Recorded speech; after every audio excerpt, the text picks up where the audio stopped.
Hello, everybody, and welcome to the new episode of the LeanTossup CDL betting podcast. I am joined, as always, by my co-host Ryan of CDLMetrics. Ryan, been a little bit since I've talked to you. How have you liked the last 2 weeks of COD? Very entertaining. I think we've established a middle tier among CDL teams that is basically the entire league, which means a lot of these head-to-head matchups moving forward are going to be very, very close, very hard to call or predict, but we're going to try our best. But overall, just good for the league when there's this much parity. I think it creates a lot of fun. So looking forward to this weekend's matches as always. Yeah, and we've got some interesting matchups this weekend. The CDL has decided to implement some sort of bounty program, which functionally is them saying, okay, every match now counts for $10,000. So you win a match, you get $10,000. Except that it's not for every match; it's only for every team gets one bounty thing. So everybody gets one bounty match. All the matches are each team's first match, with the one exception actually just still Optic's first match. But obviously, Optic versus FaZe, that's one of the uh, that is one of them. So I think, yeah, it's interesting how we'll see this. I don't know if we're gonna see any sort of increased motivation for different teams to kind of do better, given that the bounty is there. But I think it could be kind of an interesting fact to take a look at as we get through the as we go through basically this week. One quick thing I want to ask you about is I'm not sure if you've been following this, but kind of something I've been looking at recently is that there definitely seems to be a decrease in viewership, kind of starting with the Pro Am Classic. Have you noticed that? Yeah, yeah, for sure. And this happened last year too. I remember looking at the viewership numbers for like the biggest matches of last year. And like Champs was obviously at the top. And then the matches that came after that were a lot of like stage one, major one matches. So, you know, without like after the off season, right? There's a long break between CDL matches. So that fresh year coming in, that major one, like a lot of people want to see who the best teams on the new game are. So those views are big. And then kind of as the year goes on, we're playing the same game. There are team changes, but more or less we start to figure out, which teams are the best in the game, which teams are the worst, who's in the middle fighting for a champ spot. So as we get to the middle part of the year here, it's very much just like it's the fight for the middle, right? It's the fight to qualify for champs. I think there's a couple teams that are clearly going to be there, at least one that we for sure is probably not going to be there, and then the rest are kind of fighting for their lives. And like the major obviously matters more for, CDL points and cash prizes. I think the CDL's trying to even that out a little bit with these qualifying matches. Obviously, each qualifying match is still worth 10 CDL points, so not nothing. But now throwing in the 10K bounty, it's, I think, good for these like below average to average teams that, don't want to rely too much on having a good major performance to earn some big cash. They'd rather just kind of like chip away with every win that they get. So it's interesting.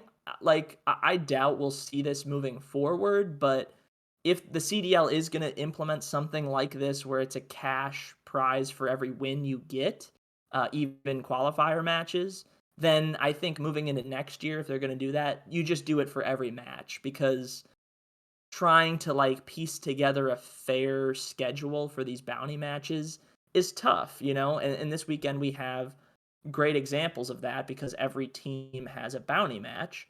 So New York gets to play Paris in their bounty match. That's pretty favorable.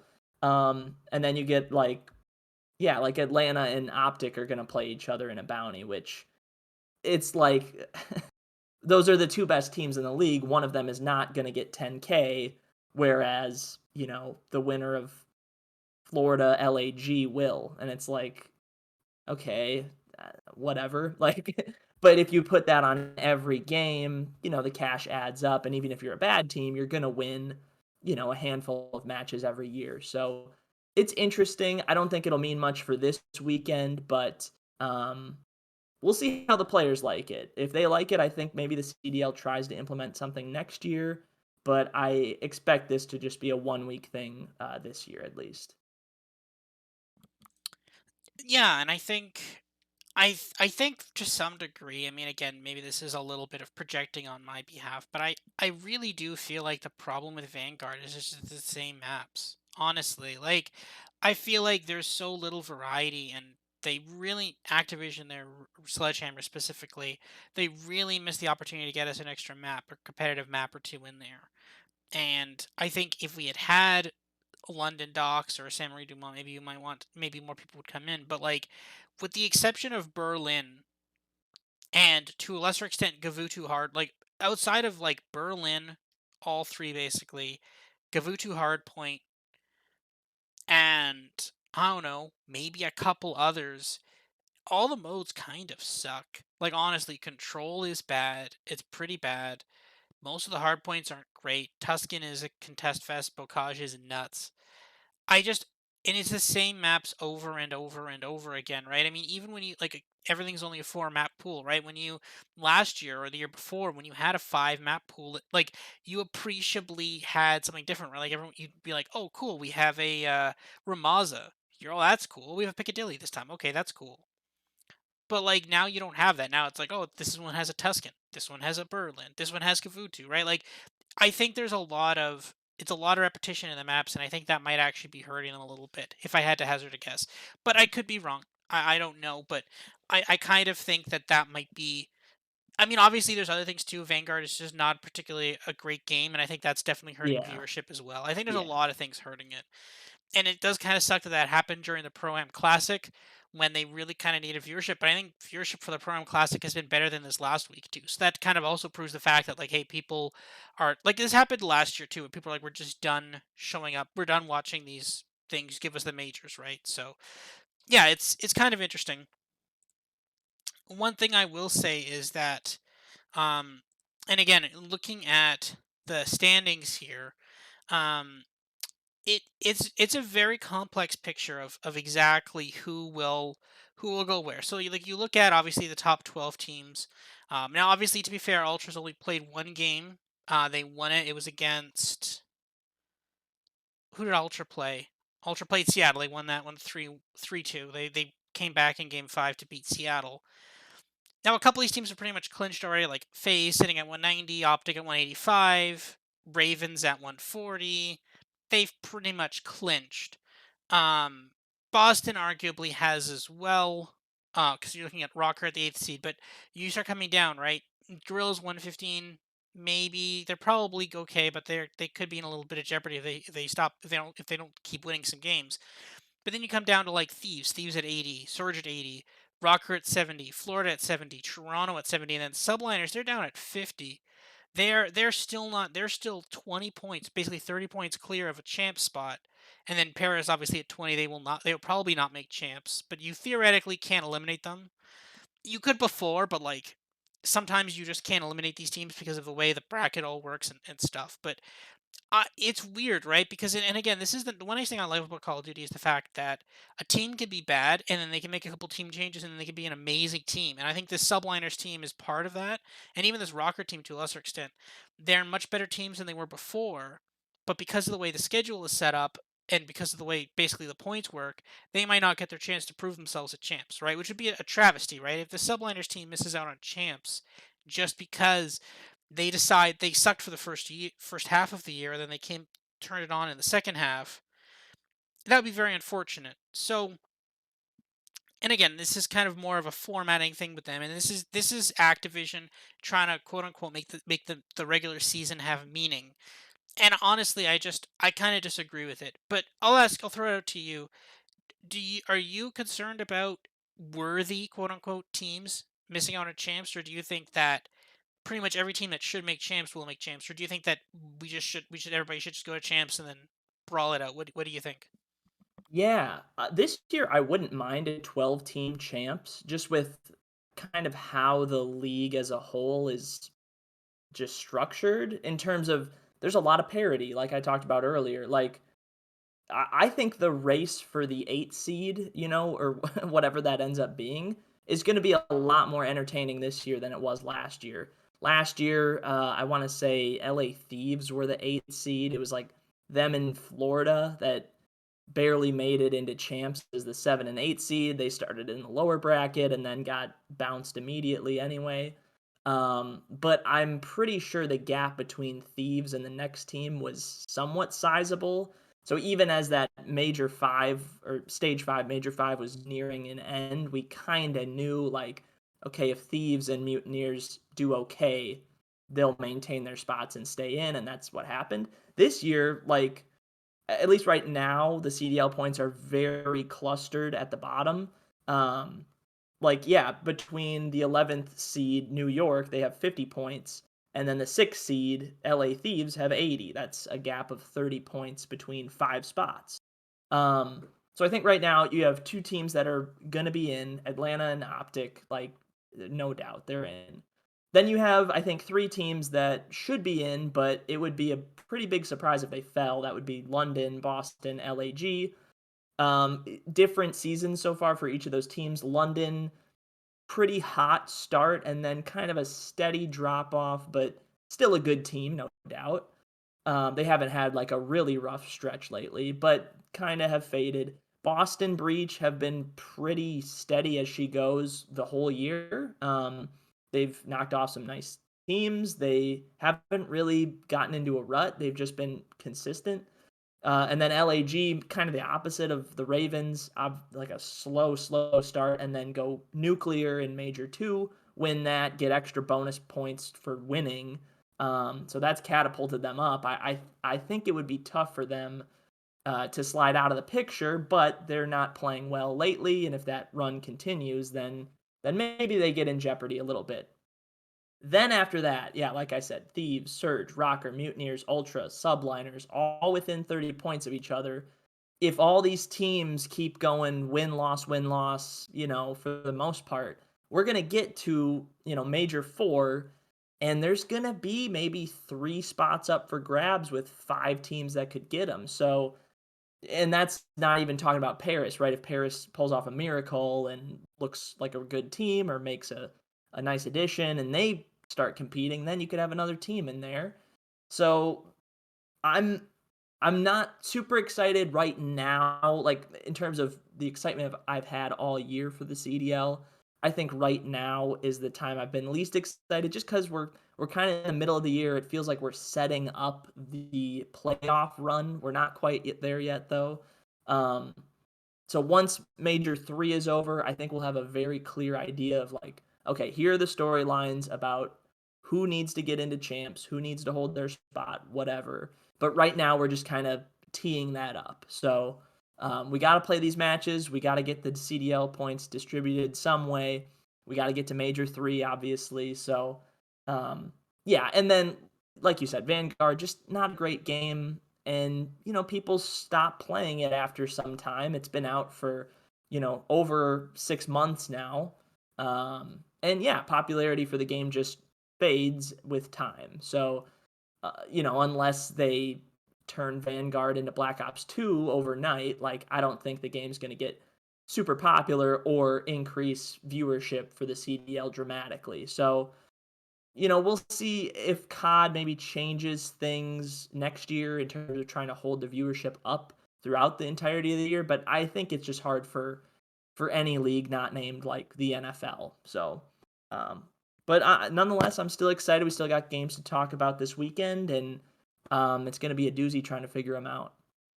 Yeah, I agree. So let's jump right into the games here. So, um Friday afternoon, it's the first game and the first bounty game.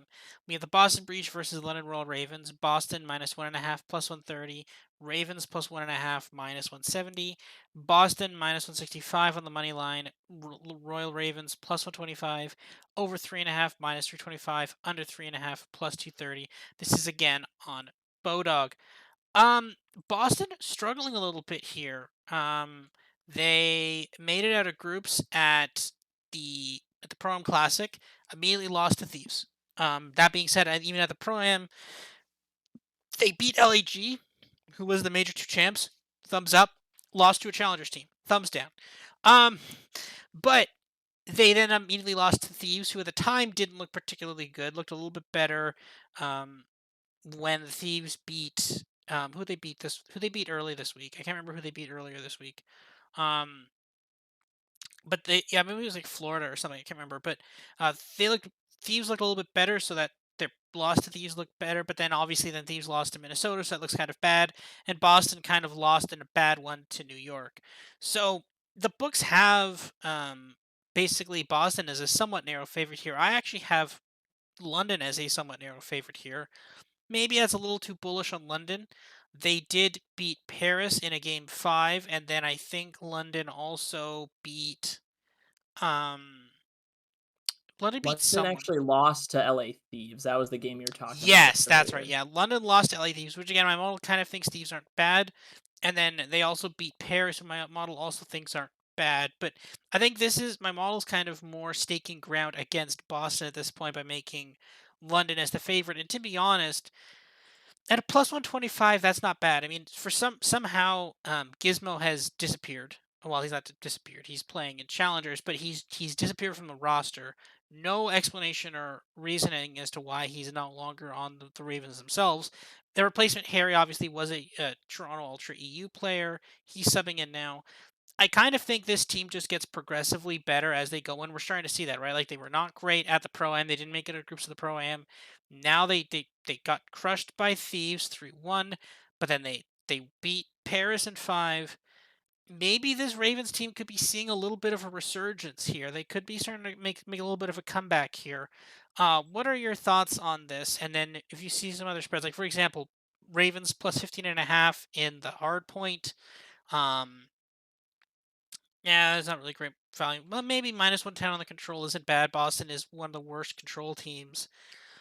What are your thoughts on this? Do you like Boston? Do you think Boston regains here, or or do you think people have kind of figured out Boston and you're on the Ravens here? Yeah, I do have Boston as a narrow favorite in the match. I have them winning 52.4% of the time. That being said, that means there's value on London plus 125 on the money line, or if you want to take them plus a map and a half, there's value in that too. If you want safety, go with the spread. If not, feel free to take the plus 125. Um, yeah, I mean, both teams somewhat ho hum lately. You mentioned Boston did make it out of groups, but fell flat once they got to the knockout stages. London didn't even make it out of groups, but the two teams that advanced out of their group ended up meeting in the finals of that tournament. So, they maybe got put in the group of death by default and didn't know it until, the entire tournament was over. Which was funny. We talked about the Pro Am leading into the Pro Am. That group C that they were in, London, Thieves, Subliners, and Team War, looked like on paper like the weakest of all the groups, and then they had their two qualifiers actually make the final. So it goes to show what we know. We try to figure these out, but it doesn't always work. Anyway, yeah, I don't mind London value wise in this match, and we're going to talk about a lot of these matches. These teams are all so close that it tends to put value on whoever's the underdog. If you can get even money, that's or better, that tends to be the side I'm going to lean with this weekend and probably for future weekends. It just feels like all those teams in the middle, teams 3 through 11 essentially, are all really close. And yes, you can differentiate between them and, prefer one team over the other, but it's tough to say any given day. Yeah, so I'll go with London. I don't love it. I know you have London favored, so you'll probably like it a little bit more than me. But yeah, I think if there's any side, you go with London. The Berlin Control hasn't been much of a story for either team. You talked about Boston, not a great control team. They are improving as the year goes on, but their numbers are still not quite good. They like Tuscan. They hate Gavudu, and they're 0-1 so far on Berlin, so not a lot to be had with that. And then kind of the opposite with London. Solid on Gavudu. They rarely have played Tuscan, have not looked good on it, and they've played Berlin 3 times, and they're 1-2 on that map. So I kind of think we actually see a Berlin just because I think Boston probably veto Gavudu, say that 5 times fast, and then I think London probably veto Tuscan. So we're gonna get a Berlin control that is essentially a toss up because we really don't know who's better on that map. Um, and then yeah, it's gonna come down to the hard points and the search and destroys. I kind of lean Boston in the hard point. I lean them again in the search. So that's where I get my slight favorite to Boston, but it's very, very slight. So personal preference if you want it, but I will lean London with you. Yeah, there we go. We're all on the Ravens here. Next up, we've got Rocker versus Ultra. Somehow Ultra is a slight favorite on Bodog. In actuality, on Bet365, they're actually even, and I'm seeing the negative spread, the -1.5, show up for Rocker. So in actuality, they think Rocker is a slight favorite. But again, but the money lines are Rocker -105, Ultra -125. So functionally even, but slight. There's some differences between the books. Possibly an arbage opportunity. If some of you guys are arbage guys, I'm not particularly, but Rocker +1.5 -220, Ultra -1.5 +165, over 3.5 -325, under 3.5 +230.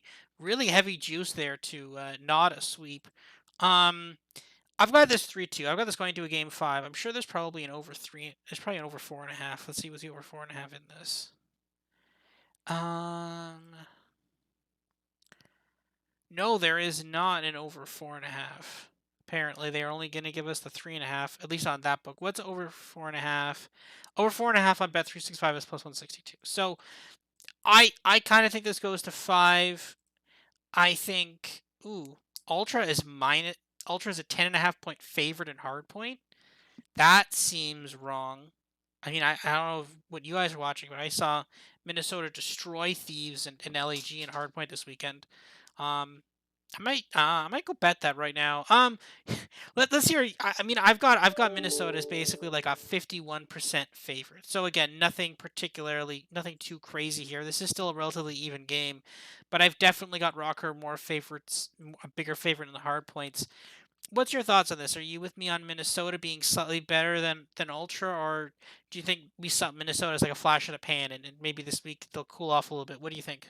Yeah, last week for Minnesota was amazing, and it kind of came out of nowhere. And yeah, my numbers match yours exactly. I have Minnesota 51.3% favorites over Toronto. There we So go. it's essentially a coin flip. Yeah, the prices on these matches are pretty accurate. I see a Minnesota -105 on the money line. Like that's not horrible if you want it. Um, I think maybe going exact outcomes in this match might be interesting. As good as Toronto is at search and destroy, or at least that's what it feels like they're very good at in my head, Minnesota is, by my numbers, the best search and destroy team in the league.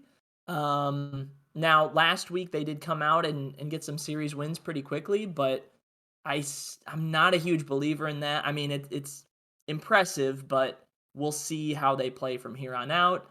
It seems like every time this year we think a team is going to stay red hot, they don't. And Minnesota has made roster changes, but we just saw them at the pro am. It was very disappointing, and it's hard to like come to conclusions with a lot of these teams. With all that being said, the spread on hardpoint, I do have Toronto as the better hardpoint team, despite what Minnesota did last week. Um, and that's just because the entire body of work for the Rocker this year has been atrocious in hardpoint. They're 10-20 overall on the year, which is dead last in terms of win percentage.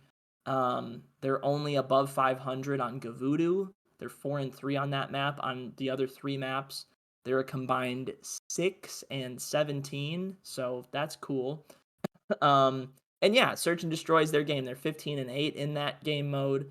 They're above 500 on every map except Tuscan. And then control so far, so for Minnesota. Somewhat like I would say underrated is Toronto Ultra in control. Um, Gavudu 4-2, Tuscan 5-6, and they've played a decent amount of Berlin control since it's come out. They're 3-1 on that. So they've got some maps to work with in that mode. I think their search is still good. Minnesota's is the best, but that's a small sample with Rocker not having played a lot of matches this year. They haven't gone deep in majors. They, got cut short at the Pro-Am, all that sort of stuff. So all that being said, we've got a toss-up match. I lean Minnesota slightly just because they are the hotter team. There's no denying that. Toronto have looked good since the Pro-Am as well, but I think for both of these teams, their outlooks for this stage and the major are as good as they've been all year, right? So Minnesota come out and get 2 big wins in week 1. That already puts you in a very, very favorable spot to get a winner's bracket start at the major. I have Minnesota winning 3 or more games this stage 78% of the time. I have Toronto surprisingly at 80%, and that's just coming off of 1 win last week. So uh, things are looking good for them. Someone's got to lose this though, so we'll see who that ends up being. But even with the loss, I think they should be okay for a winner's bracket spot, just considering the start that they had last week and considering the schedule they have moving forward.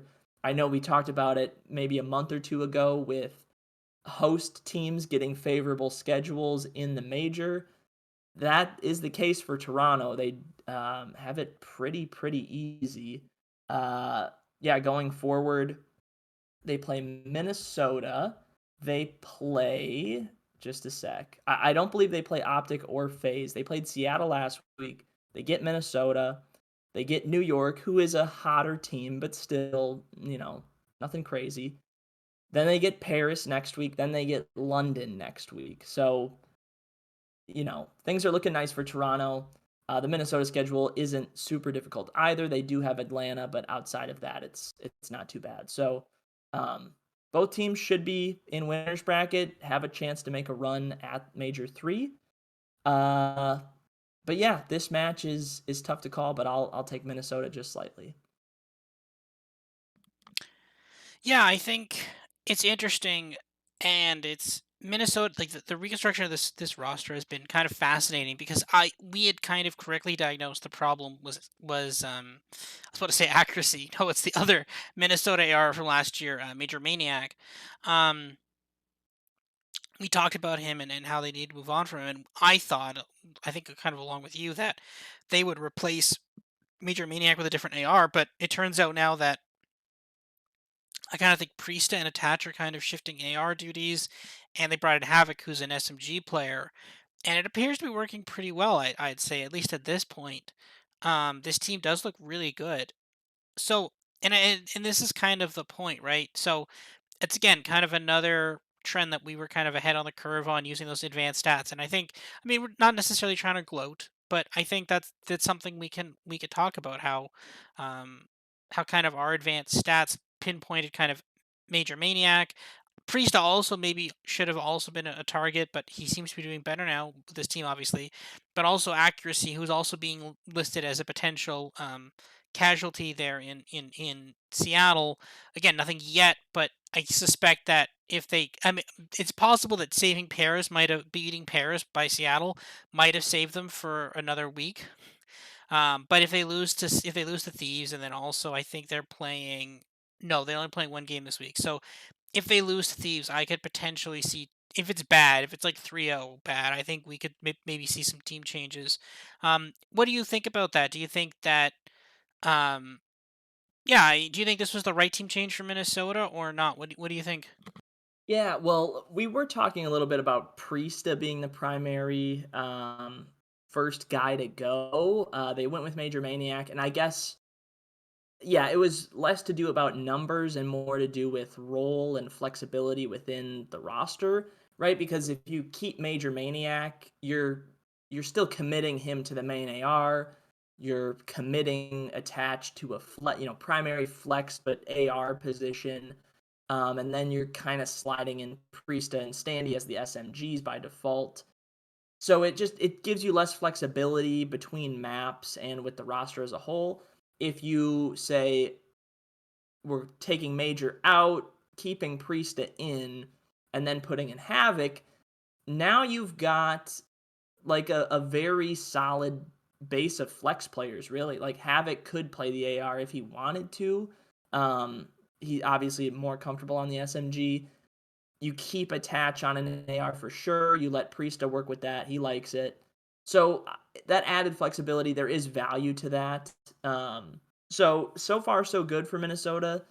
Or I mean, so far it's been fine. Like we saw the pro am not great, but maybe now kind of rounding into form in the last week or so. So we'll see if they can get a win over Toronto. It's another data point that says yes, that was the right move. But it's going to be tough because Toronto looked like a somewhat improved team the last month or so. So I'm excited for it. It's the Battle of the North. There should be a lot of memes. There should be a lot of, tweeting going on between the two organizations. So we'll see who comes out on top. Yep. And this is also a bounty match, of course, obviously. Next up, Florida versus LAG. Florida is minus 115 on the minus 1.5 minus 115. LAG plus 1.5 minus 115. Florida minus 220 on the money line. LAG plus 163. Over 4.5 plus 170. Randomly under 3.5 plus 225. So that's kind of weird they do that. But the thing of it is, a huge part of me right now wants to just kind of jump all over this Florida team. I want to put down. I want to bet minus 220 on the money line. Want to bet the minus 1.5. But the problem is it's Florida, right? Like if you told me right now LAG is going to win that game 3, I'd be like, yep, I could see it. I could see it, right? And this is the thing. I can't, like, I want to. The math says it. I've got Florida as like an 80 or so 81% favorite to win this game. They are a much better team on paper, but it's Florida, right? Like you just it's again, it's the Seattle Seahawks, right? Like you can say that like if you saw Seattle as a big favorite against a team, you're like they should win this game. I mean, there's so many times that with Seattle like they should win this game, but I just you get a little gun shy and you're like they could lose it, right? What are your thoughts? Are you following the data here? Or are you going to follow your head and say, yeah, maybe not on Florida this week? What do you think? Yeah, I out of all the games we talked about, this is the one I think I like the most, and I will side with LAG. Um, your point is good, right? Florida, very inconsistent team. They're either going to win 3-0 or 3-1 or lose 3-0, 3-1. They're either looking good, going to win, or very much the opposite. LAG is an interesting team right now, right? Because they win Major 2 in absolutely ridiculous fashion and like catapult themselves up the power rankings. Since then, I think they've lost 6 straight matches, right? They would have played, or at least 5, because they would have played 3 at the Pro Am. I believe they lost all 3, and then they lost the 2 that they had last week. And yeah, so they go ahead and say, all right, Spart, you helped us win the major, but you're off the starting roster. Here comes Gunless again. He'll be back. So we're back to the original LAG lineup from the beginning of the year that again showed some flashes of okay and some not okay. So we'll see what we get. But yeah, these two teams are close at the end of the day, I think. So I'll take the plus, 160, 170 with LAG. LAG better at search and destroy, that's for sure. Florida definitely better at control than LAG. LAG are one of the worst teams at control. Um, but again, we have a new map, Berlin. LAG is 0-2 on it, so far not so good. Florida also not great though, 1-2. So if I'm LAG, like you're below 500 on every control map. If you're Florida, you like Gavudu, you like Tuscan, and so far Berlin hasn't been kind to you. I kind of think we'll see a Gavudu, and honestly, I think that could be close. Um, Florida 6-3 on that map. LAG 6-7. I I mean, outside of that though, it feels like this game is gonna be close. And I know Florida doesn't play close maps or close matches, but this one just feels different. I think Gunless coming back is a boost to the roster. Like they had to do something after losing that many matches. Get Gunless back, get the vet back in the lineup. This LAG team is probably at the bottom of their market right now. I say buy low. They will win more matches. They should not be this much of an underdog to a team like Florida. That being said, I do have Florida as the favorite to win, but just at 57% of the time. So um, we'll see if that's accurate or if I'm off a little bit on that number. Considering LAG's recent slide, maybe it should be bigger, but I'm still going to side with LAG and the underdog. Yeah, that makes a lot of sense. I don't know. I'll think about it and see. Maybe I will pull the trigger on LAG. I think having Gunless back is a help. I guess I completely understand wanting to run with the hot hands there, Spart, and that's fine. I think that one of the reasons why you do that is you say, okay, we've had success, like we've been okay with Gunless, but Spurt was really good on the Volk. But again, I think, and again, we're looking at this now, and this is kind of where it really kind of sucks to be an Atlanta FaZe fan because it just seems like every time you get to a major final, some other team gets super hot that weekend and then they win it, right? Like you can go back a long time, really. You can go back to the actually, yeah, they didn't Dallas Empire won major one back in last year with Cold War, right? So like Dallas Empire won the first major. They got hot that weekend. Then the next weekend, or maybe Phase one. I can't remember. Atlanta, yeah, Atlanta one, Atlanta didn't. beat Yeah, okay. Dallas. Atlanta Yeah, beat Dallas. But then Major 2, Toronto gets hot. Major 3, New York got hot. They beat New York. That's fine. Major 4 was Minnesota. No, that wasn't Minnesota, Toronto. That was Atlanta again over somebody. Dallas again. Yeah, maybe it was Dallas. And that then was with Vivid was in the lineup and they yeah, made a yeah. run and And then yeah. 5 was, and then I think they won that one. Then 5 was obviously Toronto, Minnesota, and then they won champs, obviously. But then this year, you get an Optic team that was super hot that one major. They win the major. Then at Major 2, obviously, you get an LEG team that's super hot. They win it. Then obviously, you don't make the Pro Am. So you don't make the finals in the Pro Am. So you gotta feel for them, but at the same point in time, though, this kind of does prove that it's really hard to replicate that. Like, just some weekends, some team gets hot, and you just ride that team. You ride that team all the way, and it doesn't matter. Like, it doesn't matter if they're a plus 500 underdog in a match or a minus 125. You if they're the hot team, just keep pressing them, and they've won. I mean, there's a huge long track record of them winning those majors and those major tournaments, right? So even against the best team in the league phase, right? So yeah, we'll have to see for LAG. I think having Gunless can stabilize them a little bit. It's arguable as to whether or not they're better with or without Gunless, but it'll definitely be an interesting team to watch, and maybe they could beat LAG. Maybe they could beat Florida with Gunless back. Gunless revenge game against the other members of LAG. Next up, moving on to Saturday, we've got Paris versus the Subliners, which is again, this is a bounty game, which is not particularly a rivalry. It's just a rivalry, I guess. Paris versus New York. Paris plus 2.5 minus 185. Subliners minus 2.5 plus 140. Paris plus 460 on the money line. Subliners minus 750. Over 4.5 plus 300. Under 4.5 minus 450.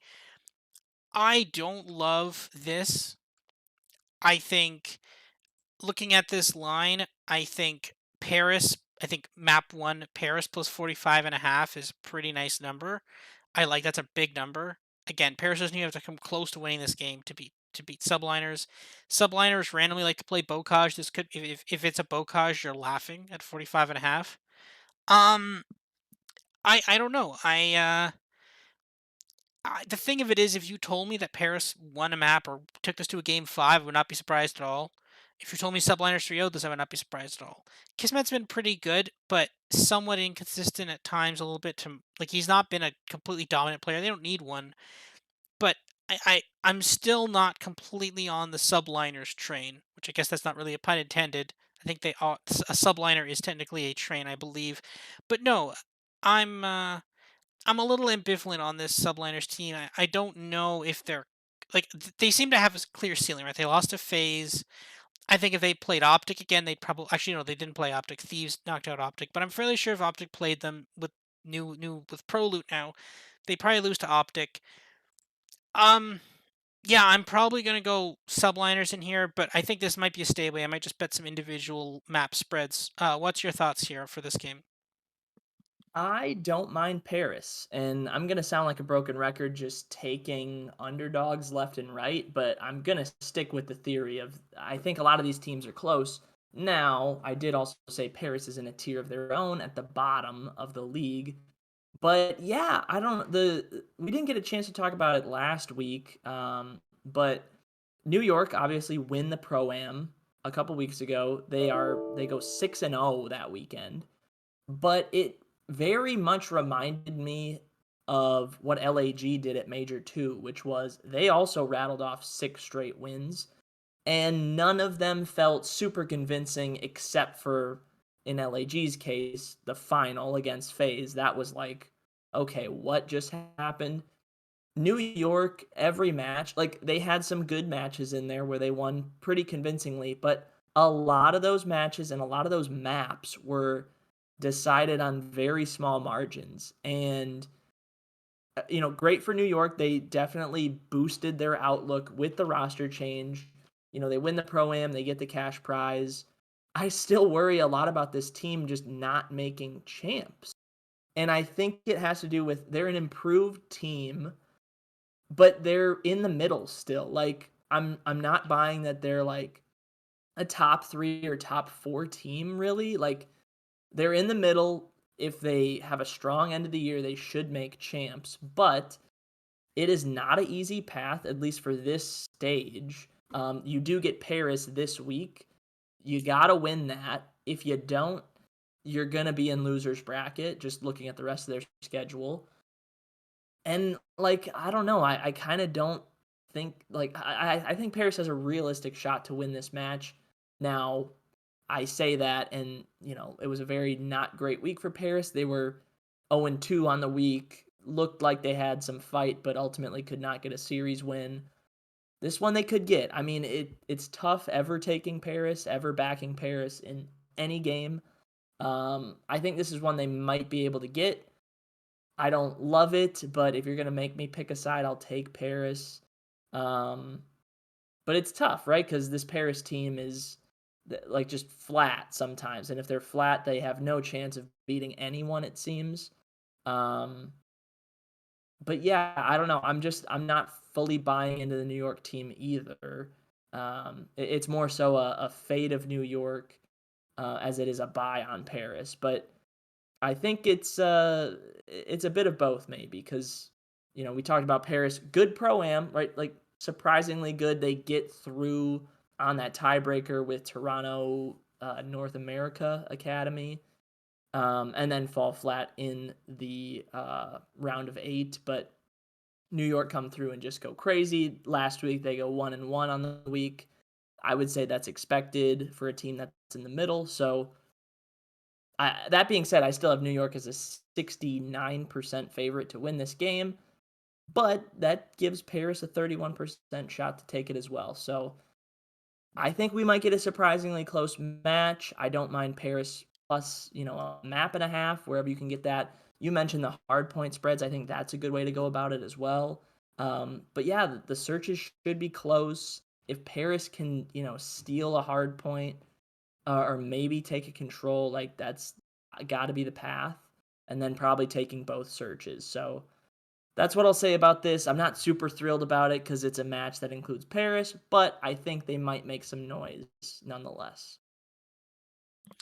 Yeah, I've got Paris is about a 34.5% chance. New York at 65.5.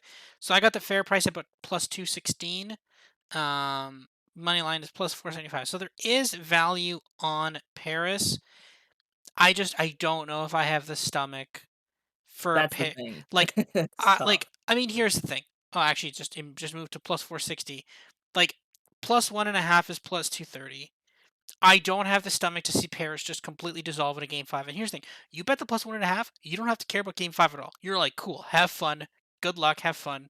I'm gonna sit here with my plus 230 cash ticket already. I'm happy. You guys go ahead and get like 6-0. That's fine. But like, I think that's a very attractive option. I might actually bet that, but I'd probably bet that later because I suspect Paris is like there's probably gonna be a ton of New York money coming in. So maybe wait a little bit later in the week, maybe on a Thursday or maybe Friday morning, bet Paris. Or actually, no, it's actually a Saturday game, so bet Saturday morning. But yeah, no, and again, it is $10,000, right? So Paris is like incentivized to win this game, even if it matters nothing for the season. But Paris winning this game would actually be like a disaster for New York, because then they're in really big trouble. Because then all of a sudden you're like, okay, you need to win this game. Now you're back in losers bracket. Like if Subliners lose this game, they might not make champs. Like that's how bad this is. Um, I think you've talked me into the money line. I'll see. Let's see how Friday goes. If Friday goes well, maybe Paris money line. I'm talking myself into it slowly. All right.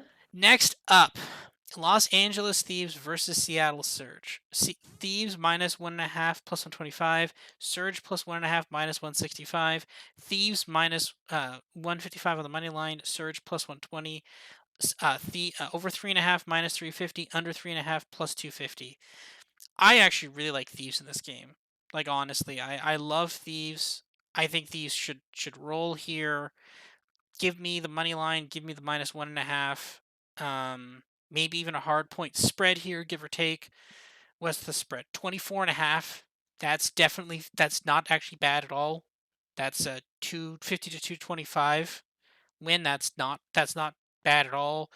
Um, Thieves haven't even looked bad, and well, I think Thieves could definitely win the hard point. But yeah, the thing of it is, and we've talked a bit about this before. I mean, it's kind of insane that there isn't much talk about Seattle team changes, basically exclusively just because they beat Paris, right? Like, is that the only reason we're not talking about someone on the Seattle team being dropped just because they beat Paris?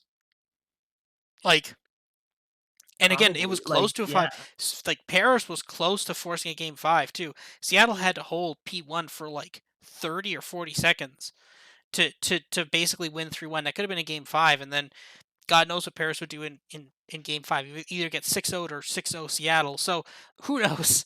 But no, yeah, I do like Seattle in this game. I basically have the minus 1.5 priced effectively at plus 170. I have actually mine agrees with basically the money line, but I think I'm gonna take Thieves here. Not a huge investment, but a small investment. I can't take the Seattle team right now. I think Thieves want to rebound after that horrible Minnesota game.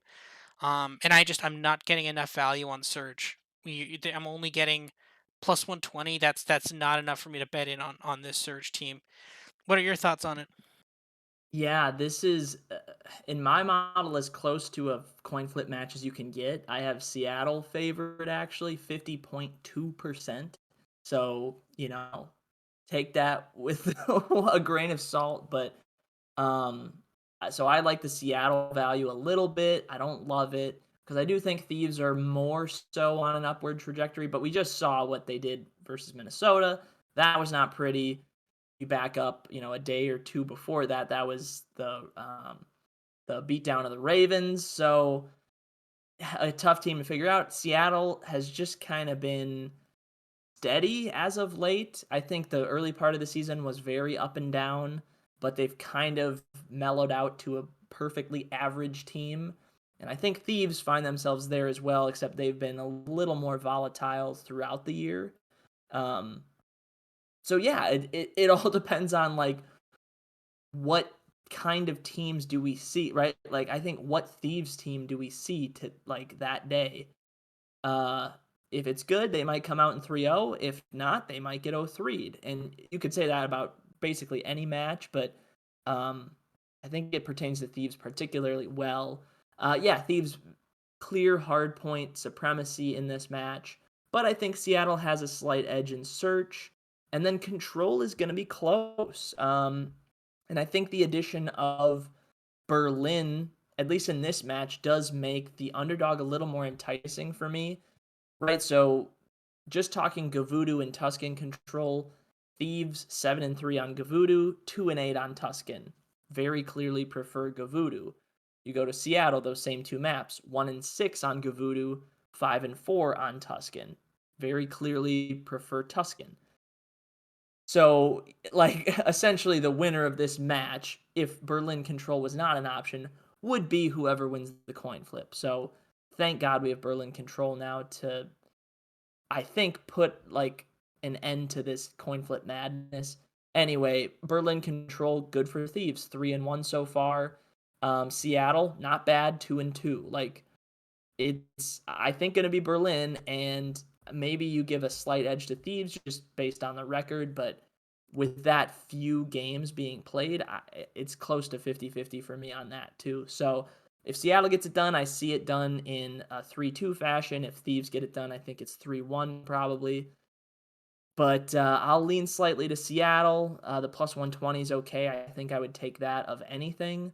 That's money line, obviously. So that's what I'll roll with. I don't mind if you like Thieves. It's close. A lot of these matches are close, but yeah, if you just want to buy into the fact that accuracy cannot hold his own, especially in hardpoint, I totally get it.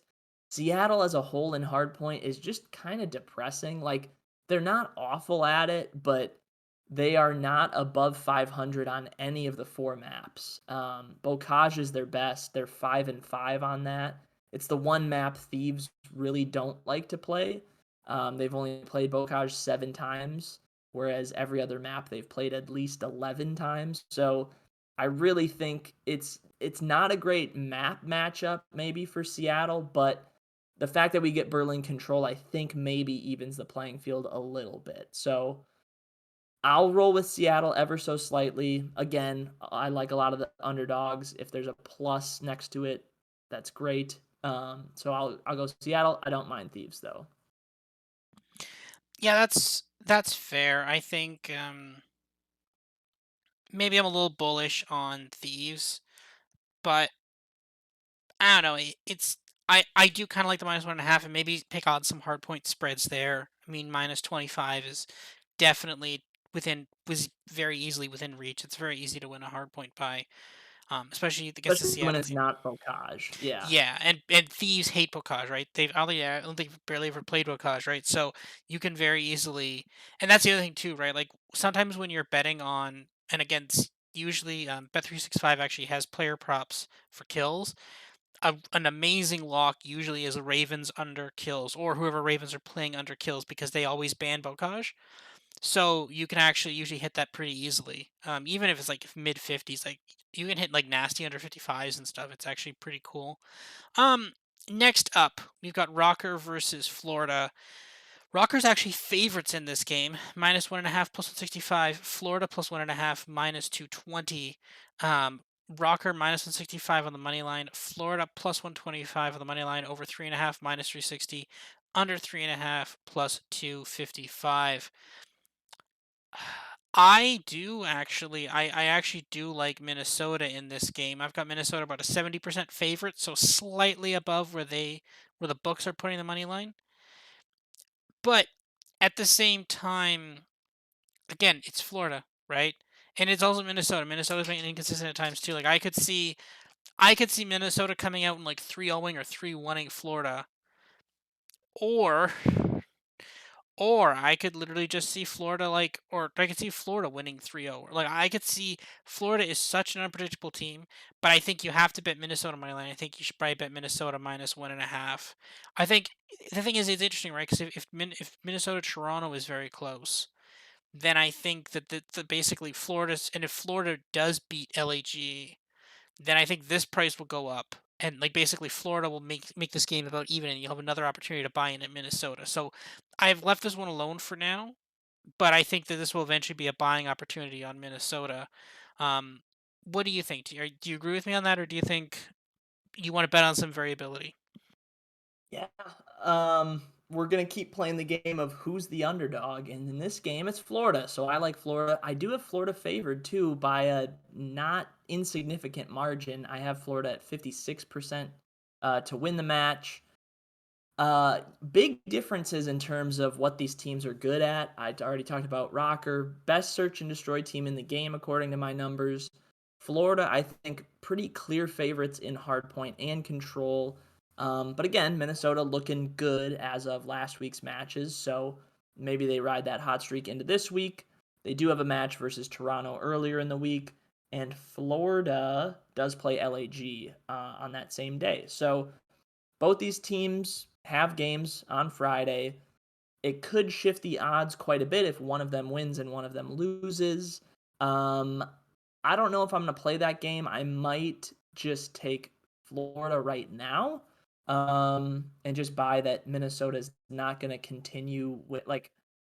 If Minnesota goes like 4-1 this stage, that would impress me greatly. I kind of don't think they will. It seems to me like their remaining schedule, they're gonna maybe get one of Toronto or Florida this weekend.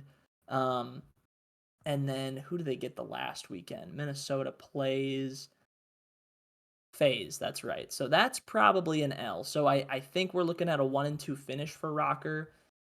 Good on them on getting those 2 wins last week because again, you're solidifying that winners bracket spot. But the road does get harder from here on out. Yeah, I'll take Florida.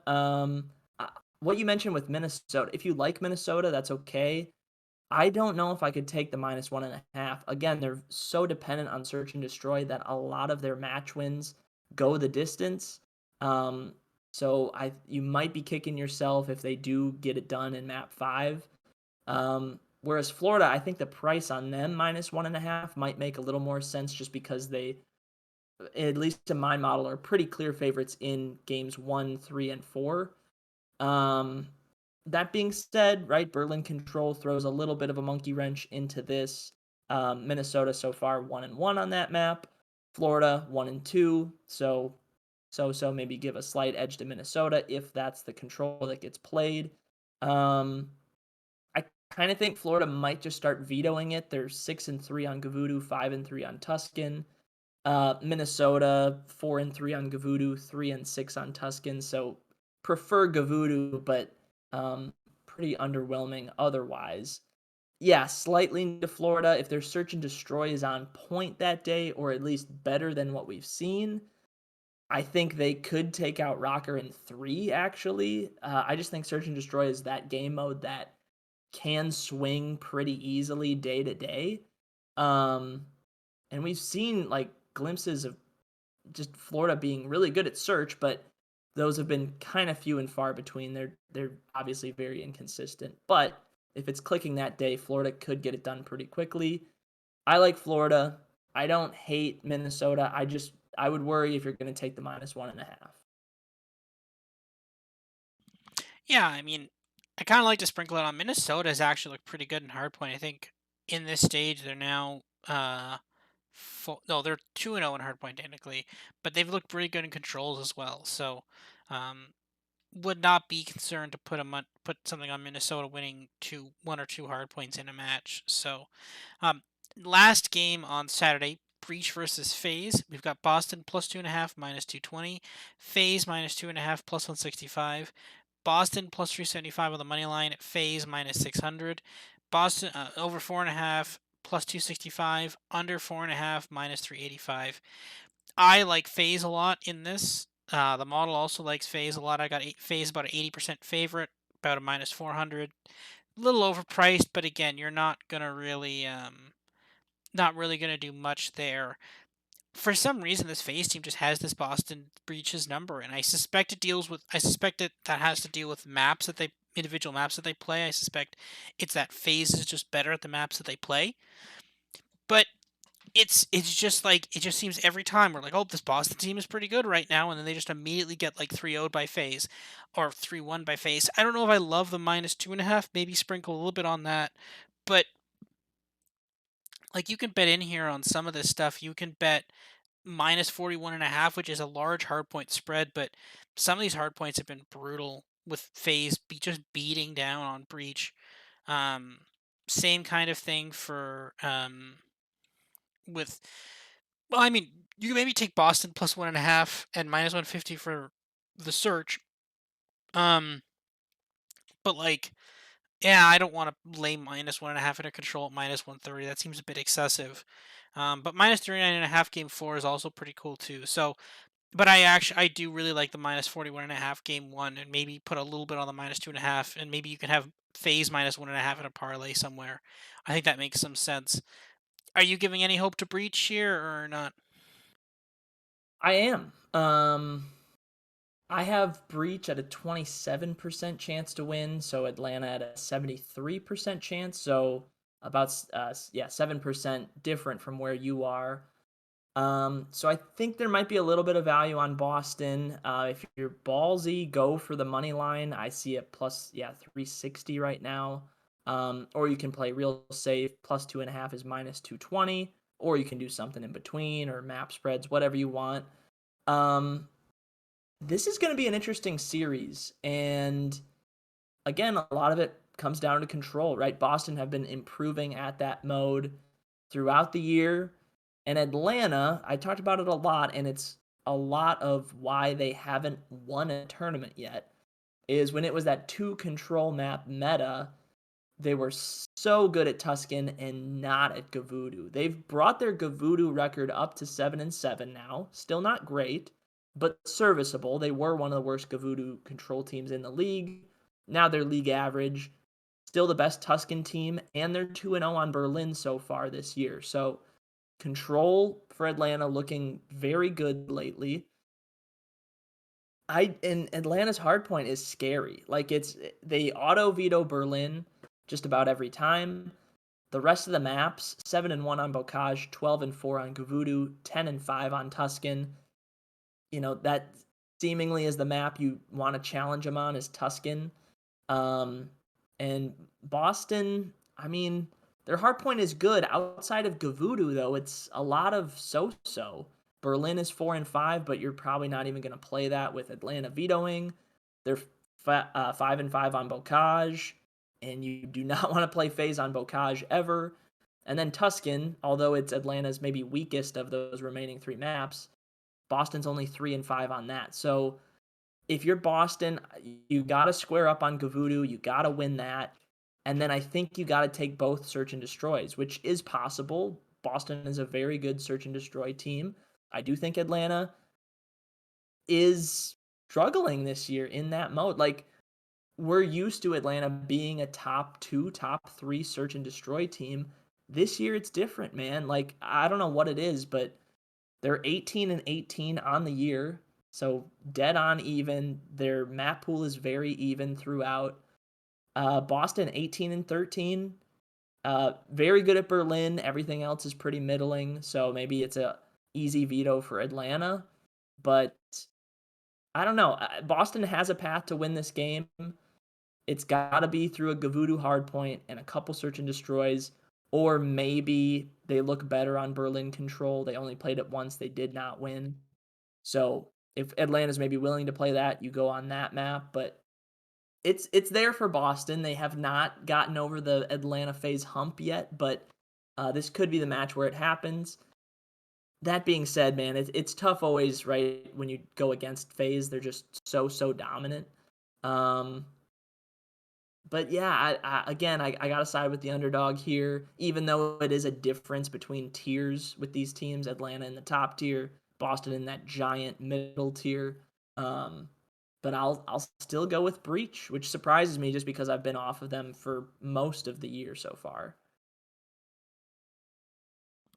Yeah,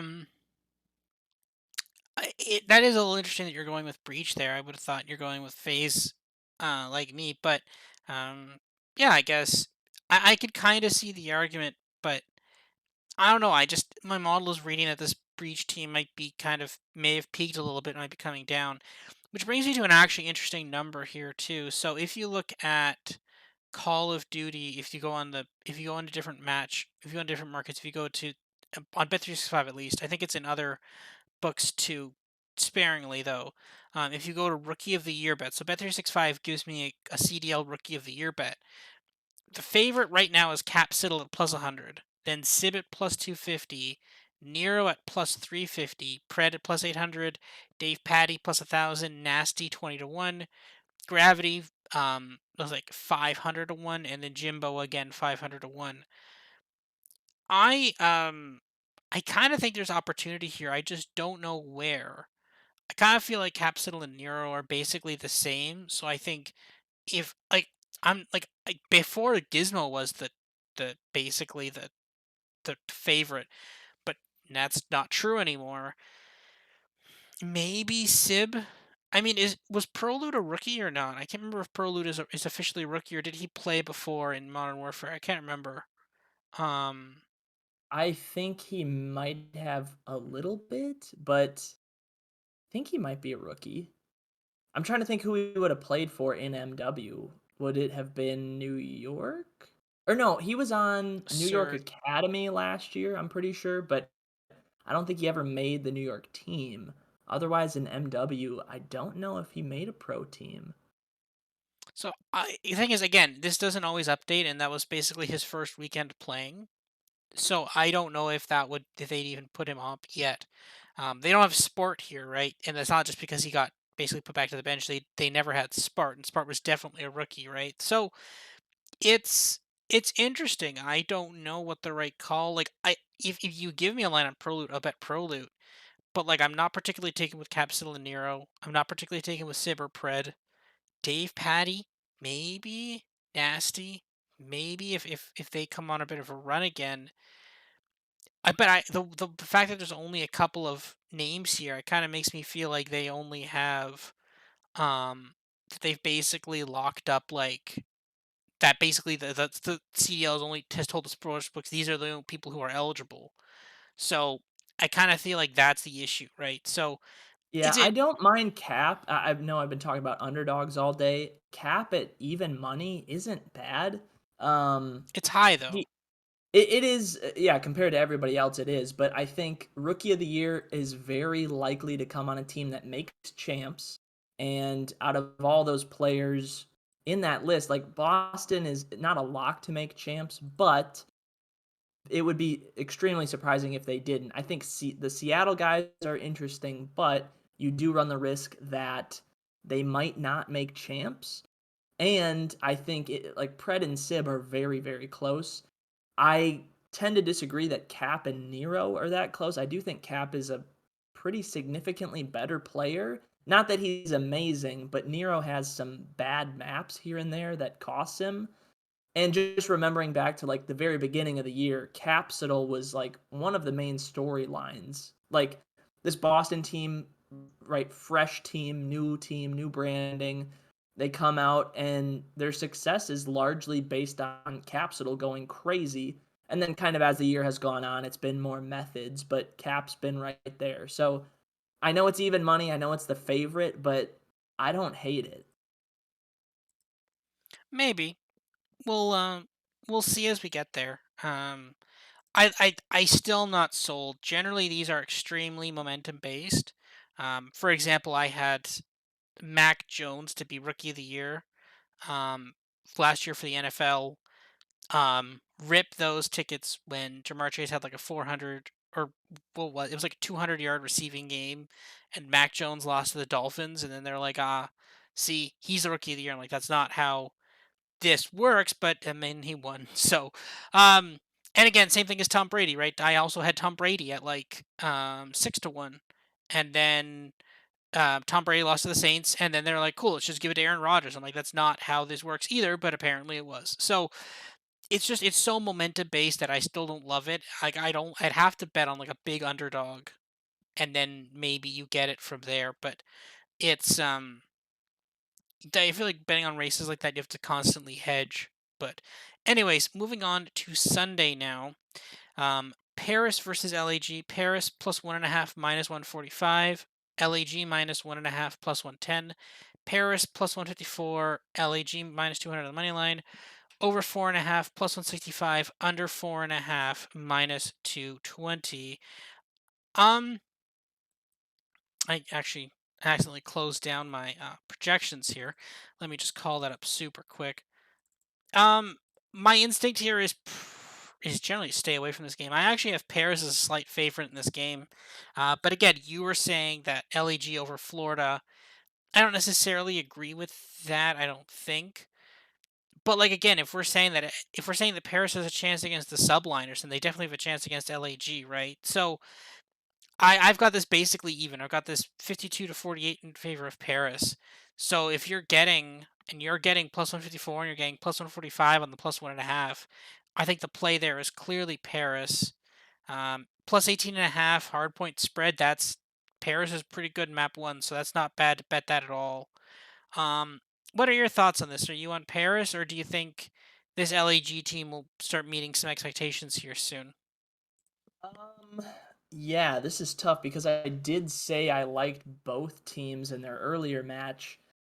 Surprising to me, my model actually likes LAG a little bit. In this head to head, I have LAG favored at a 75.8% clip, which is higher than I thought it would be, but nonetheless, that's what it says. This might still be a stay away for me, though. I will say if one of these teams wins, one of these teams loses in their first matches, I think there might just be inherent value on that team that lost. We talk about that a lot with these future matches that are on, Saturday and Sunday, where the prior matches might shift the lines quite a bit.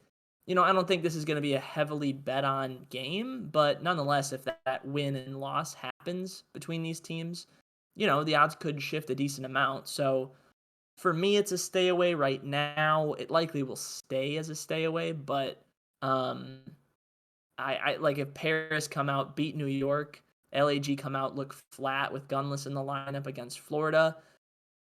I don't think Paris is going to be favored in this match all of a sudden, but LAG's price might drop to a point where I have to take it. So that's kind of all I want to say about this match because it seems like it's going to be a stinker no matter what happens, but maybe slightly into LAG right now. Preferably, I guess I actually like the money line a little bit more, even though it is up at minus 200. The minus 1.5 for me just isn't quite good enough. So just a weird match. I don't know. My model doesn't usually spit out numbers that are this surprising to me, um, but yeah, I guess I lean LAG ever so slightly, but likely a stay away. Yeah, I think that's fair. I kind of want to wait for longer in the week to see where these all come out, and we'll go from there. The next one, the big match, the last bounty match, Optic versus FaZe. This is going to be the big one. And to be honest, I'm not sure why it isn't the 6 o'clock match on Sunday. Optic is actually the underdog slightly. Plus 1.5, minus 210. FaZe minus 1.5, plus 160. Optic on the money line, minus 110. FaZe minus 120. Looking at the map spreads, you're actually getting FaZe as the favorites in the hard points. Optic as favorites in the search, which is correct. Optic also favors the control, which is probably also correct. Um, the thing of it is, it's weird, right? Because like, I like Optic to win this game, but at the same time, if Optic loses map one, then they're suddenly become plus 200 to win, right? So it's I like my model has Optic as a 55% favorite to win this. So basically, I got my price is minus 127. Basically, what we're getting here. So I don't, but I do have Optic as the favorite, which is slightly different than the books. I think this might get some more steam. I suspect we're going to see some more phase money. But honestly, I'm on Proloot. Let's see what this Optic team can do. This Optic team with Proloot has been fun. They have not lost a map, I don't think, in 2 games with Proloot so far. And sometimes that's all it takes, right? I mean, we talk about how sometimes a team change will really help you, especially, but we should talk about that for kind of bad teams. This is kind of showing that a team change for a good team can also help them too, right? I mean, Illy was good. We had questioned Illy before. He put it together, showed us in Major 1, so that's fine. Major 2 they struggled a little bit, that's fine. But now and also in the thing, but they had General then because Illy's injured, but Illy's back. Well, no, Illy's gone now, and they have Prolute in.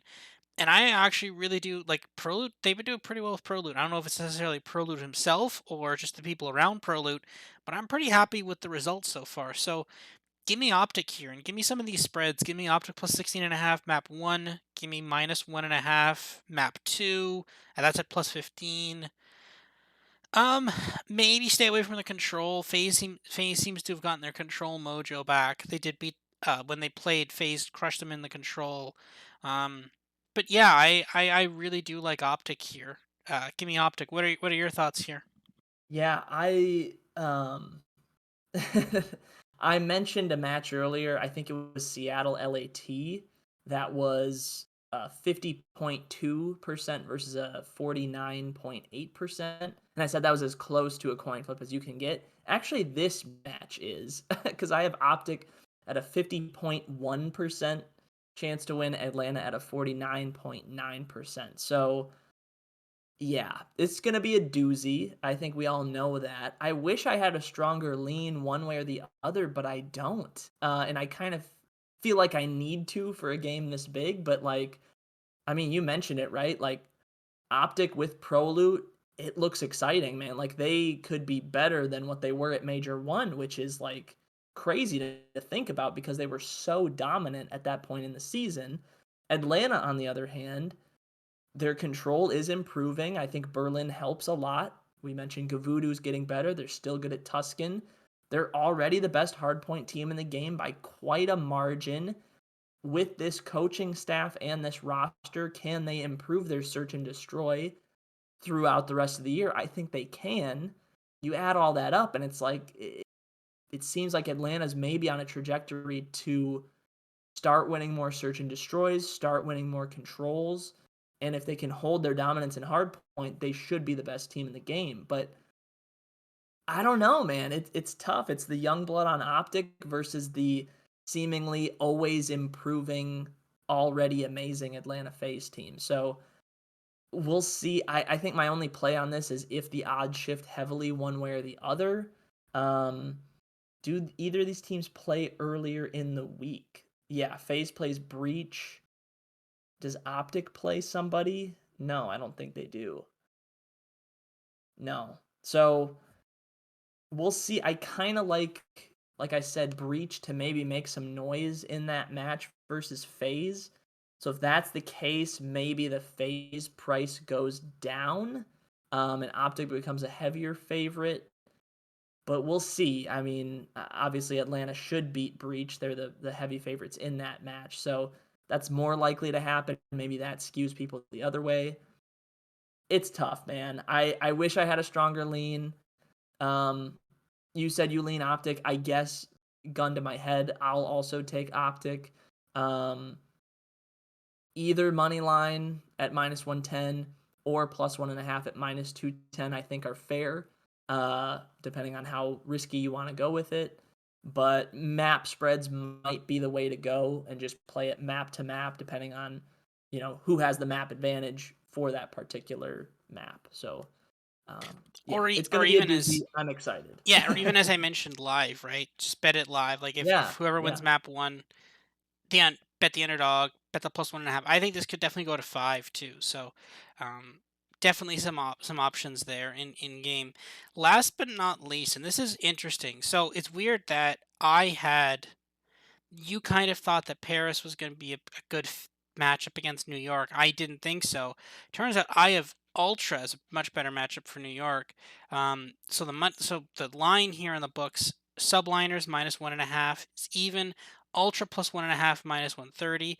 Subliners minus 185 on the money line. Ultra plus 140. Subliners over 3.5 minus 325. Under 3.5 plus 230. I've got Ultra as a favorite here. I actually weirdly have Ultra as a 70% favorite. I have Ultra way better in SND, which helps a lot, right? Because you're winning games 2 and 5 automatically. I have game 4 as being very close hardpoint. I have Subliners basically winning game 1, but I have Subliners as better in control, which is weird because but again, Ultra still has a shot in game 1 and 3, right? So I actually really like Ultra here. Give me the plus 1.5. Give me the plus 140. What are the spreads here? Ultra plus 25 on the hard point. I don't hate that either. Plus 29 in game 4. They're always good in game 4s.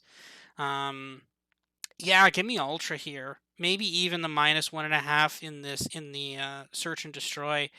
I think like there is a universe in which Subliners did win, and they played in the kickoff class in the thing. They played in the pro am, Mhm. and obviously Subliners did win that three.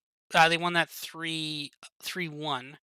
That could have basically Toronto could have been going into the Tuscan hard point up three, basically up 2-1, and then they could have closed it out there. So, yeah, Toronto could win this game. I kind of do like Toronto. I think they've been playing a little bit better. They've handled business pretty solidly against Surge. Um, yeah, I really do like this. I do kind of like this Ultra team. I think there's limits to it too, right? Like, is this Ultra team going to beat Optic? Probably not. Are they going to beat FaZe? Probably not.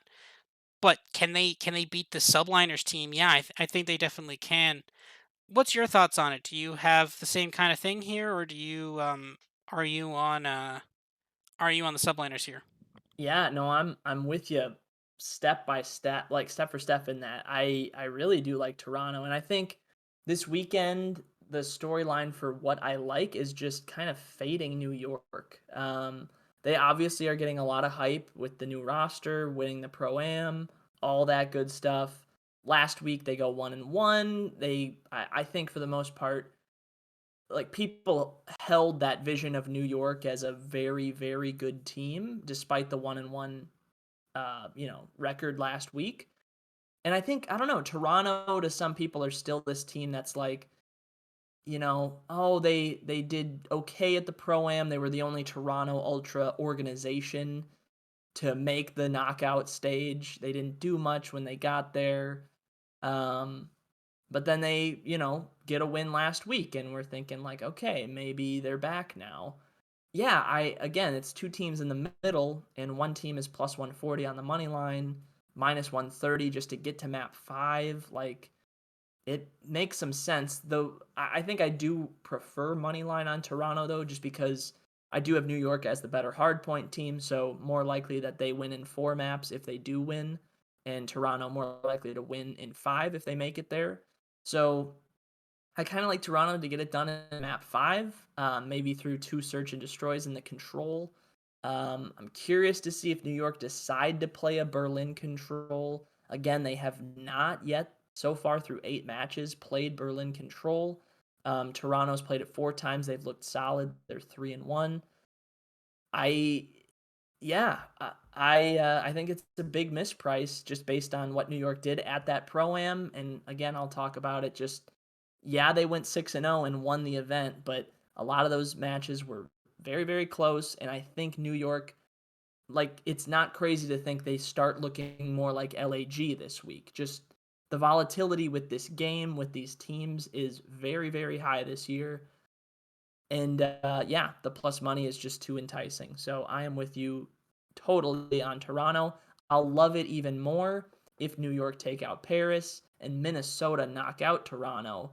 Because, I mean, we could see Toronto balloon up to like, what, plus 160 or higher even. So um, maybe wait and play that just because I think New York should take out Paris. But yeah, we'll see how this plays out. But I'm with you on Toronto for sure. All right, so that about does it for us this week. That's basically talking about every single matchup. Any other kind of thoughts about? I mean, obviously, we'll come next week. If we just talk quick about, because I actually have major odds to win the next major. FaZe plus 150, Optic plus 175, Ultra plus 700, Minnesota all the way up to plus 800. That's crazy. What a huge surge for them. Subliners plus 900, Surge plus 1600, Florida 20 to 1, Boston 20 to 1, Thieves 25 to 1, Ravens 33 to 1, Gorillas 40 to 1, and Paris 250 to 1. I outside of maybe Minnesota, I go Optic Minnesota. That's my picks. I think FaZe is a little too high. Optic at plus 175 is also too high. I don't like it, but what they're saying is kind of our view of how the tiers work, right? There is a very solid tier 1, which is FaZe Optic, and that's it. And then everybody else is a tier below them, which then you have Toronto, Minnesota, Subliners, and then after that, there's just this massive middle tier straight from. I disagree with Seattle being the sixth best team. That seems a little high. That's a little ambitious to me. But like Seattle, Florida, Boston, Thieves, Ravens, Gorillas, kind of all mixed into that tier. But it's amazing how fat Gorilla win the LEG wins an event. I think they were down to like plus 900 to win the pro am. Now after one 2 games, sorry, after 2 games, they're already down to 40 to 1, 40 to 1 to win. Thieves might not be bad at 25 to 1. That seems really low. Um, but again, right? They have to win, right? And that's the Yeah, thing. that's And the it's tough thing. I think out of all those long shot type teams, I'll mention a team that I've liked all year at like every major, and they have yet to come through. London Royal Ravens, you said, are mm, 33-1. yeah, They got a win under their belt last week. They split 1-1. They don't have the tiebreaker on LA Thieves because Thieves were the team that beat them, but they did knock out Paris in a 3-2 fashion, which again you don't love to see. But again, all those teams are in the middle. London's path forward, they have 3 games that, in my views, are all pretty close to coin flips. So if they can get 2 out of those 3, you're looking at a winner's bracket spot, and now you're at a 33-1 ticket with that. Again, that being said, it's like you're gonna run into Optic and or Phase at some point. So maybe if you can find a London to just make the final, that might make some sense. that is here. One second, let me call that up. Okay. But yeah, like those middling teams, 16 to we're 16 to 1, 16 to 1 to make the finals.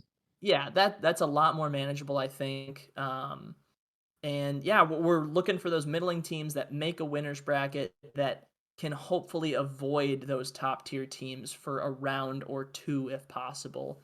So yeah, London makes sense. If you like Thieves, yeah, 25-1, that works too. And then obviously if you have a strong lean on Optic versus Phase, then go ahead and make a play on them to win the major. I think at this time it's tough to say that like one is clearly the better play over the other. And then Toronto and Minnesota are in very good situations. We talked about Toronto.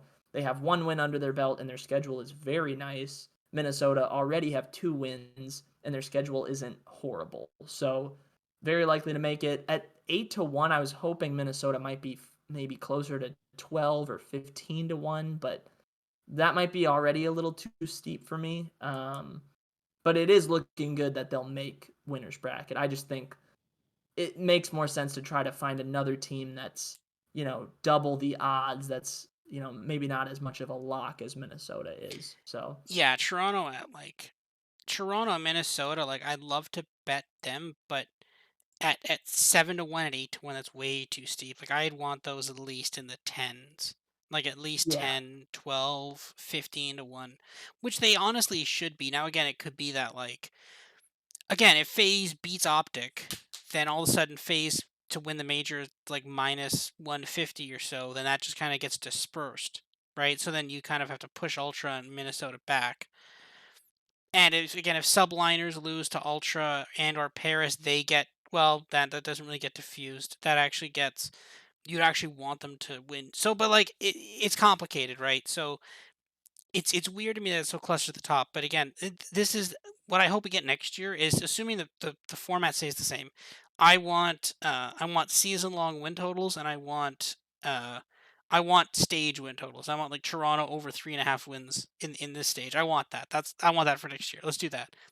Let's get that going, sports. Because that'd be so cool, right? Like, I would thoroughly enjoy that. Yeah, because I put out some things mhm. before every week of the stage that says like what each team's odds to win, 3 or more games is, and yeah, if we can get over under win totals, that would be very cool. And I think an interesting way to back these maybe lower teams that don't really have a shot to win the major, but you want to, some investment in them in some way. So Yeah, and I agree that's with that. Yeah. yeah, and that's the thing, right? Because like you don't want to ever necessarily bet Paris to win a game, but if you have like Paris over half a win or something, or like over 1.5 wins or something, and like say they get that, then you can just start instantly hedging that out, right? You're like, cool, okay, let's bet this. Or with phase, right? Like for example, betting on phase to win like any game is like you're usually getting like your own like phase is probably minus 200, minus 300, minus 400 to win any given game, right? So like if you have like phase over 4.5, then you can just start hedging that out by plus, and you don't even have to bet you don't have to bet the straight ups. You can just start betting plus 1.5s, right? And or just let it ride, right? So I actually really do. I wish we had that. I don't think we're gonna get that this year, obviously, but next year I think there's some interesting things they could do with this league next year, and I'm really excited to see what they end up doing with it. I think the CDL could again the when we talk about the pro am, it was very clearly geared towards showing off the ability to stream 4 matches at any given time. That seemed to have worked pretty well. So we'll have to see what they do. I'm excited to see what they have cooked up for next year. It's Modern Warfare. We're gonna get some amazing maps. We're getting Terminal back. We're gonna get probably High Rise. We're gonna get a bunch of competitive maps back. Better than better than Bocage and Tuscan. So I'm excited to see what next year has. And again, we've also been told that next year will come up sooner because they said they were going to work to get a tournament in earlier, sooner after the game release. So I would assume that would be in December. That would be my assumption. That would be wonderful. It would be nice. And the thing is, again, right? Like we're sitting here. It is May 17th. Although it doesn't feel like it, like December is only like 6 months away. Like that's, and again, right? We have stage three, stage four, then we're basically in July, and then you're only like assuming that they do something in December, right? I mean, you're gonna have the game launching in November, so like by July, August, you're only 4 months away from the next COD tournament, and at that point we have football anyway, so it doesn't matter, right? We're like, cool, we have football, so we're Yeah. good. But then by Yeah. the time football At starts this winding point, down, I mean, at this point in the year, I would say we're probably closer to the release of the new COD than we are to the release of Vanguard, which is yes. crazy to think about. But yeah, And that's kind of the whole point of how messed up this regular season is, right? Because they're like, okay, we're gonna release the game in November, which again, a lot of this is like making sure the game actually works and functions. Because when Vanguard released, there was no third mode. There was right. like I remember the original tournaments. People were like, cool, let's just do S&D. Like there wasn't even hardpoint. It was just like, cool, we're just gonna do S&D tournaments. Like that's how bad the state of the game was. Um, but now it's gotten better to some extent. But again, like it took them months to fix that. Like they're like, oh, we're gonna move up the first tournament, but like it's like, well, you really couldn't do anything. You actively could not start. You actually could not have a tournament until January. Like you couldn't until having something until January, February, right? So yeah, it's but yeah, I'm excited for next year. I think that Infinity Ward is going to do a little bit better. They clearly have some plans cooked up, and yeah, we're I'm excited to see. Let's see what we have next year. All right, well, thank you, Ryan of CDLMetrics. You can follow Ryan at CDLMetrics on Twitter. Thank you for joining us today, and yeah, we'll see you next week, everybody. Have a good week, and good luck on your bets.